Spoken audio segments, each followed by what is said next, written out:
இன்றைய நெல்லையில் எழுத்தாளர் பிரபஞ்சனின் அண்ணாச்சி. முதலில் புருவம் நெளிந்தது. அப்புறம் வாய் லேசாக அசைந்தது. படுக்கையோடு இணைத்து குளுக்கோஸ் ஏற்ற வசதியாக வைக்கப்பட்ட கையில் விரல்கள் அசைந்தன. கால் கட்டை விரல் காற்றில் நெளிந்தது.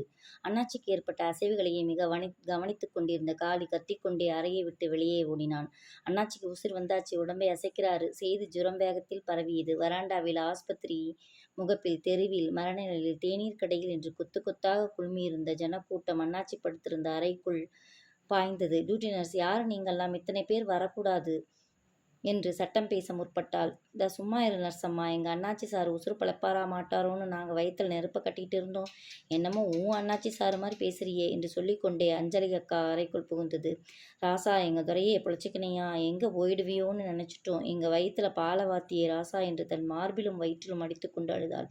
அஞ்சலி அக்கா, அக்கா சும்மா தான் இரேன், அண்ணாச்சி சார் அசந்துட போறாரு என்று அஞ்சலியை சமாதானப்படுத்தினாள் பூங்காவனம். சாரு, அண்ணாச்சி சாரு என்று அழைத்தான் சோமு. மிகவும் சிரமப்பட்டு லேசாக கண்ணை திறந்தார். அண்ணாச்சி சாரு என்று அழைக்கப்பட்ட தேவராஜ்யம் தலையை சுற்றி பலமாக கட்டு போடப்பட்டிருந்தது. இடது தோளுக்கு கீழே ஆனைக்கால் மாதிரி மாவு கட்டு போட்டிருந்தார்கள். தன்னை சுற்றியிருந்த ஜனங்களை அவதானிக்க முயன்றார் தேவராஜ்யம். அஞ்சலை, பூங்காவனம், பெருமாள், பக்ரி, சோமு, பெரிய சிலுவை என்று எல்லாரையும் அவர் அடையாளம் காண முயன்றார். அவர்களை அவர் தெரிந்து கொண்டமைக்கு அடையாளமாக லேசாக புன்னகைக்கவும் முயன்றார். அவர் உதடுகளை அசைக்கவும் மிகவும் சிரமப்பட்டார். நகருங்க, வழிவிடுங்க என்று கேட்டு கூட்டத்தை பிளந்து கொண்டு உள்ளே வந்தார் டாக்டர். டாக்டர் சாரு, நல்லா கவனி அண்ணாச்சி, அவர்தான் எங்கள் தெய்வம், அவர் இல்லைன்னா நாங்கள் இல்லை என்றார். அவருக்கும் நாங்கள் தான், எங்கள் பகுதி ஜனங்களுக்காக பாடுபடுகிறவர் அண்ணாச்சி. ஹீஸ் எ சோஷியல் ஒர்க்கர் என்று ஆங்கிலத்தில் பேசியும் தன் இருப்பை ஸ்தாபிதம் செய்தான் சோமு. நோயாளி இன்னும் ஆபத்து கட்டத்தை தாண்டவில்லை. யாரானும் ஒருத்தர் பக்கத்தில் இருந்தா போதும். இவர் எந்த கட்சி? கட்சிக்கார பேமானிங்களை போக சொல்லு சாரு. இவர் ரொம்ப நல்ல மனுஷன் சார். கட்சி கிச்சின்னு தப்பு பண்ணிக்கிற சோதா இல்லை எங்கள் அண்ணாச்சி என்றாள் ஒரு பெண். அவள் இடுப்பில் இருந்த குழந்தை திடுமென அழுதது. சரியெல்லாம் வெளியே போங்க என்று டாக்டர் நர்ஸிடம் குறிப்பை சொல்லிவிட்டு தன் வெள்ளை சட்டை அழுக்குப்பட்டுவிடக் கூடாதே என்று கூட்ட இடிபாடுகளை கடந்து வெளியேறினார். அப்புறம் ஏம்மா இங்கே நிற்கிறீங்க? டாக்டர் சொன்னாங்கல்ல என்றாள் நர்ஸ். சின்ன பெண் மஞ்சள் சிட்டு மாதிரியும் வவ்வால் மாதிரி தலை அலங்காரத்துடனும் இருந்தாள். குப்பை தொட்டிக்கு பக்கத்தில் நிற்க நேர்ந்தவள் மாதிரி கைக்குட்டையை மூக்கின் மேல் வைத்து கொண்டாள். நர்சம்மா, அண்ணாச்சி சார் எங்கள் அப்பா மாதிரி தாயி. எங்களுக்காக போலீஸ் ஸ்டேஷனுக்கு போகிறவருமா அவரு. ஒரு ஒருத்து பிள்ளைக மாதிரி இருக்கிறவங்க நாங்கள். அவரை போய் எந்த பயிலோ கீச்சு புட்டானே. ஆமாம் ராசா, யார் உன்னை இந்த கெதி பண்ணினது? பேரை சொல்லு. இன்னைக்கு நாலா நாள் அவன் பணத்தை நாங்கள் பார்த்துடுறோம். காளி அண்ணாச்சியின் முகத்தின் அருகில் குனிந்து, அண்ணாச்சி, எவன் உன்னை கீசுனா? செயின் ரங்கனா? சாராய மனோவா? அண்ணாச்சி மிகவும் சிரமப்பட்டு கண்ணாலும் தலையாலும் இல்லை என்றார். பின்ன வேற யாரு? ஆள் தெரியாத வரைக்கும், அவன் குடலை உருவி மாலையா நான் போட்டுக்கிற வரைக்கும் தட்டில் சோறு போட்டு தின்னா நான் ஒருத்தனுக்கு பிறந்தவன் இல்லை. அண்ணாச்சி சொல்லு, யார் அவன்? அவன் அம்மாளை. நர்ஸு காதை பொத்தி கொண்டு விரைந்து நடந்தாள். கூட்டம் வெறிகொண்டு நின்றது. எல்லார் முகமும் கருத்து பலகை மாதிரி உறைந்தது. இதழ்கிடையில் 2 கோரைப்பற்கள் முளைத்தது மாதிரி, தலையில் கொம்பு எழுந்தது மாதிரியும் இருந்தது. அண்ணாச்சி அவர்கள் முகத்தை ஒவ்வொருவராக பார்த்து கொண்டு வந்தார். களைத்து போனவராகவும் மனம் வருந்தியவராகவும் கண்ணை மூடிக்கொண்டார். அண்ணாச்சி தூங்குதுப்பா, வாங்க அப்புறம் வரலாம் என்றபடி கூட்டத்தில் சிலர் வெளியேறினார்கள். பார்வதிதான் அந்த இளைஞனை முதலில் பார்த்தாள். புளிய மரத்தின் அடியில் படுத்து கிடந்தான். அவன் சட்டையும் பேண்ட்டும் அணிந்து பெரிய குடும்பத்து பையனாய் தெரிந்தான்.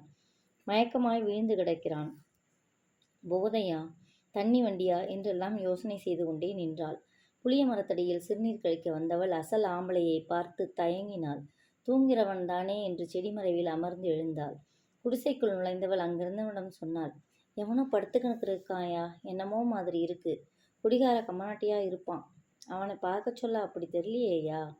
அவன் வெளியே வந்து அந்த இளைஞனிடம் சென்று குனிந்து பார்த்தான். பார்வதி, எதனாச்சும் பிரச்சனையானா என்ன செய்யறது? போலீஸ்காரவங்களுக்கு டவுனில் எங்கே திருடு போனாலும் குடிசைக்கு தான் வருவாங்க. போலீஸுக்கு பயந்தா நடக்குமாயா? மனுஷன் உசுறு இருக்கா பாரு. பார்த்தாள். பசியாக இருக்குமே. பாவம் எந்த புண்ணியபதி பெற்றாலோ. நம்ம குடிசையாண்டை வந்து உயிந்து கிடக்குது. மூஞ்சியில் தண்ணி அடித்து எழுப்பு. போய் தண்ணி கொண்டாமே செம்பில். அவள் கொண்டு வந்தாள். அவன் தண்ணீரை அந்த இளைஞன் முகத்தில் அடித்தான். அந்த இளைஞன் ஒருவாறாக கண் விழித்தான். பசி காரணமாக இமையை திறக்க அவன் சிரமப்பட்டான். பசிமை பையனுக்கு அவள் உள்ளே போய் பழைய சோறு ஒரு தட்டில் போட்டு கொண்டு வந்தாள். தின்னுமா அந்த புள்ள, நம்ம சோத்தை ரொம்ப ரீசெண்டாக இருக்கான். அந்த பையன் தின்றான். உடம்பு சுகவீனம் காரணமாக அவன் மேலும் சில நாட்கள் அங்கு இருந்தான். அந்த குடிசை பகுதி மக்களின் அன்பை அவன் கண்டு வியந்தான். அவர்கள் வித்தியாசமாக இருந்தார்கள்.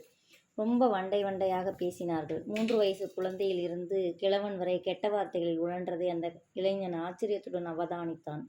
அதைவிடவும் அந்த சொற்களின் விசேஷ அர்த்தங்களற்று அல்லது அதை பற்றிய பிரக்ஞையற்றும் அவைகளை அவர்கள் புழங்கினார்கள். அவர்களின் நடவடிக்கைகளில் எந்த பிசுறும் ஒட்டியிருக்கவில்லை. உன் பேர் என்ன தம்பி? தேவராஜ்யம். இங்கெங்கே வந்த? ஊட்டை விட்டு கோச்சின்னு வந்தியா? அவன் எதுக்கும் பதில் சொல்லவில்லை. அந்த பக்கமாக இருந்த மாவு அரைவை மில்லில் சின்னதாக ஒரு வேலை தேடிக்கொண்டான். புளிய மரத்தின் அடியிலேயே தற்காலிகமாக ஒரு குடிசை போட்டு கொண்டான்.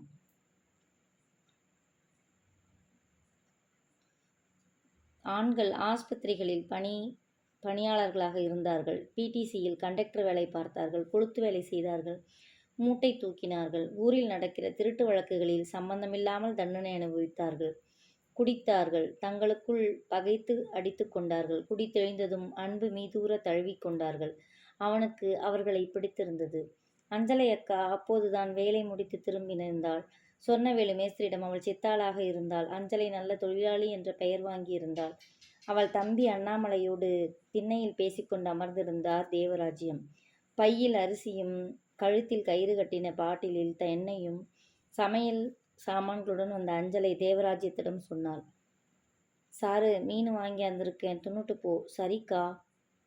மண்பானையில் இருந்த தண்ணீரை மொண்டு சுண்ணாம்பு கப்பிய காலையும் கையையும் கழுத்து பகுதியையும் முகத்தையும் கழுவிக்கொண்டாள்.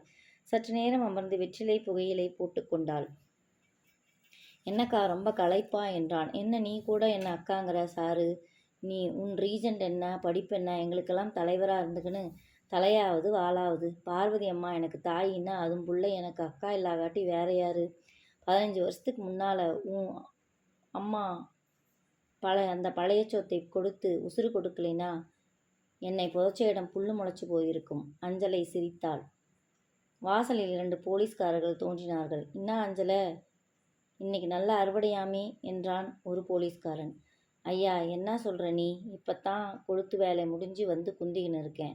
இனிமே தான் ஆக்கணும் கொல்லணும். டே, சூளமேட்டில் தானே வேலை? ஆமாம். சுப்பராய நாயக்கர் சந்தில் தானே? ஆமாம். அங்கே நீ வேலை செய்கிற வீட்டுக்கு பக்கத்தில் ஒரு திருட்டு. அதுக்கு திருடினவன்கிட்ட போய் கேளு. அஞ்சலை, சும்மா ஒத்துக்கோ, 1 வாரம் உள்ளா இருந்தால் போதும். என்னாடி இது அக்குறும்பா இருக்குதே என்றாள் அஞ்சலை. அக்கா, அக்குறும்புதான். தேவராஜ்யம் இதுக்காகவே அந்த ஜனங்கள் மத்தியில் இருப்பது என்று முடிவெடுத்தார். நள்ளிரவுக்கு மேல்தான் அண்ணாச்சி படுக்க முடிந்தது. பிரச்சனைதான். 2000 குடிசைகளும் 6000த்துக்கும் மேற்பட்ட ஜனங்களும் இருந்த அந்த பகுதியை ஒரு சேட் விலைக்கு வாங்கியிருந்தான். அரசு அவர்களை தாம்பரத்துக்கு மேற்கே குடியமர்த்த முனைந்தது. குழந்தைகள் படிப்பு, பெண்களுக்கு பக்கத்து வீடுகளில் இருந்த வேலை வாய்ப்பு, அவ்வளவு தூரத்திலிருந்து பஸ்ஸுக்கும் ரயிலுக்கும் செலவு செய்து சிட்டிக்கு வந்து வேலை பார்க்க வேண்டிய சிரமம். தேவராஜ்யம் அண்ணாச்சி இரவும் பகலுமாக உழைத்து கொண்டு இருந்தார். இடையில் பாஸ்கரை வேறு அவர் சமாளிக்க வேண்டியிருந்தது. சேட்டு பாஸ்கரை ஏவி விட்டிருப்பதாக சொல்லி கொண்டிருந்தார்கள். பாஸ்கர் வேலையை எடுத்துக்கொண்டால் ரத்தத்தை பார்க்காமல் ஓய மாட்டான் என்று காளி சொன்னான். தேவராஜ்யம் சிரித்தார். காளியும் சோமுவும் கருப்பனும் எப்போதும் தேவராஜ்யத்தின் பின்னால் சுற்றினர். வேணாம் காளி, எனக்கு பாடி கார்டெல்லாம் வேண்டாம், எனக்கு சங்கடமாக இருக்கிறது என்றார் அவர். அண்ணாச்சி உறங்கிக் கொண்டிருந்தார். நேரம் 3ஐ நெருங்கி கொண்டிருந்தது. கதவு தட்டப்படும் ஓசை கேட்டது. தூரத்தில் ராமு உறங்கிக் கொண்டிருந்தான். அப்போதுதான் போஸ்டர் ஒட்டி முடித்து திரும்பியிருந்தான் அவன். பாவம். அண்ணாச்சி எழுந்து லைட்டை போட்டார். ஏனோ நாய்கள் விட்டு விட்டு குலைத்து கொண்டிருந்தன. யார் என்றார் அண்ணாச்சி. புளியந்தோப்பு மணி அண்ணாச்சி, ஊரில் ஒரு தகராறு என்று ஒரு குரல். கதவை திறந்தார் அண்ணாச்சி. யார்? யாரும் இல்லை. ஆச்சரியமாக இருந்தது. கதவுக்கு வெளியே வந்து சுற்றுமுற்றும் பார்த்தார் அண்ணாச்சி. யாரும் காணோம். திரும்பினார். ஏதோ அரவம் கேட்டது. அவர் புரிந்து கொண்டு உள்ளே வருவதற்குள் தோளில் கத்தி இறங்கியது. வெளிச்சத்தில் அவன் முகம் தெரிந்தது. பாஸ்கர், வேண்டாம் என்றார். சரமாரியாக வெட்டுக்கள் வாங்கி தரையில் சாய்ந்தார் அண்ணாச்சி. காவல்துறை அதிகாரிகள் வந்திருந்தார்கள். அண்ணாச்சியின் அருகில் அமர்ந்தார்கள். காளி அவர்கள் பக்கம் வந்து நின்றான். போடா வெளியே என்று ஒரு அதிகாரி அவனை விரட்டினார். காளி வெளியேறினான். மீண்டும் கதவு ஓரமாகவே நின்றான். மிஸ்டர் தேவராஜ்யம், உங்களை தாக்கியது யாருன்னு தெரியுமா? அண்ணாச்சி தலையசைத்தார். தெரியாது. உங்களை வெட்டியது பாஸ்கர் தானே? இல்லை, என்னையா தெரிஞ்சதை கூட சொல்ல மாட்ற? அவர் எரிச்சல் அடைந்து சொன்னார். பாஸ்கர்னு சொல்லு, மற்றதை நாங்க பார்த்துக்கிறோம். இல்லை, பின்ன யார், வேற யாரு? தெரியாது. பெரிய காந்தின்னு நினப்பா உனக்கு? யோ, அவர் உயிர் பிழைச்சதே பெருசு, அவரை எதுக்கு தொந்தரவு பண்றே என்றபடி காளி உள்ளே வந்தான். அவனுக்கு பின்னுள்ள ஜனக்கூட்டத்தை உத்தேசித்து அதிகாரிகள் வெளியேறினார்கள். காளி அவர் பக்கம் வந்து கேட்டான். அண்ணாச்சி, பாஸ்கர் தானே? எங்கிட்ட சும்மானாச்சும் சொல்லு சாரு. இல்லை, அந்த பேமானியை எதுக்கு சார் காப்பாத்துற? உன்னை வெட்டினவன்.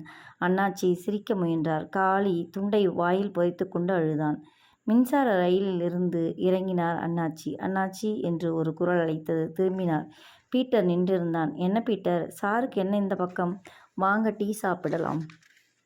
அண்ணாச்சி ஸ்டேஷனுக்கு வெளியே இருந்த டீ கடையில் பீட்டருடன் தேநீர் அருந்தினார்.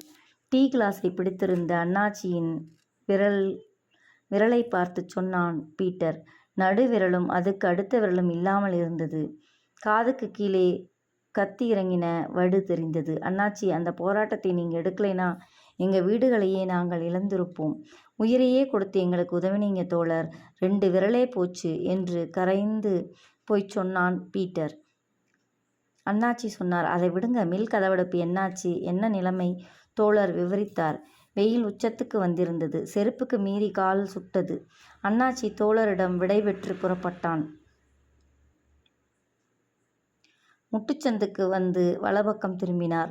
மின்சார ரயிலின் கூக்குரல் கழுதை கத்துவது போல் கேட்டது. திரும்பி 4 அடி நடந்திருப்பார். அங்கிருந்து பெட்டிக்கடையில் பீடி பற்ற வைத்து கொண்டு மூக்கில் புகைவழியே அவரை எதிர்பட்டான் பாஸ்கர். பீடி அவன் வாயிலிருந்து விழுந்தது. பாஸ்கர் என்றார் அண்ணாச்சி. பாஸ்கர் ஆணி எடுத்தது போல் நின்றான். பாஸ்கர், சௌக்கியமா? அவன் அமைதியாக இருந்தான். என்ன இழைச்சிட்டே? உடம்பு கிடம்பு சரியில்லையா? அவன் அமைதியாக நின்றான். டீ சாப்பிட்டையா? பலகாரம் சாப்பிட்றியா? அவன் மண்ணை பார்த்து கொண்டு நின்றிருந்தான்.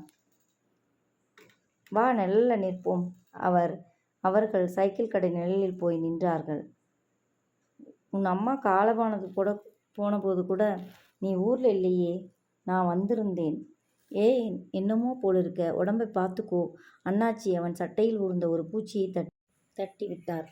அவர்கள் சில நிமிஷங்கள் அமைதியாக நின்று கொண்டிருந்தார்கள். இடையிடையே மின்சார ரயிலின் கூக்குரல் வெயில் கவிந்த பகல் பொழுதை கிழித்து கொண்டிருந்தது. அண்ணாச்சி அக்கம் பக்கம் பார்த்து அவனிடம் கேட்டார். பாஸ்கர், ஏதாவது செலவுக்கு பணம் வேணுமா? என்கிட்ட 200 ரூபாய் இருக்கு. அவன் அவரை நிமிர்ந்து பார்த்தான்.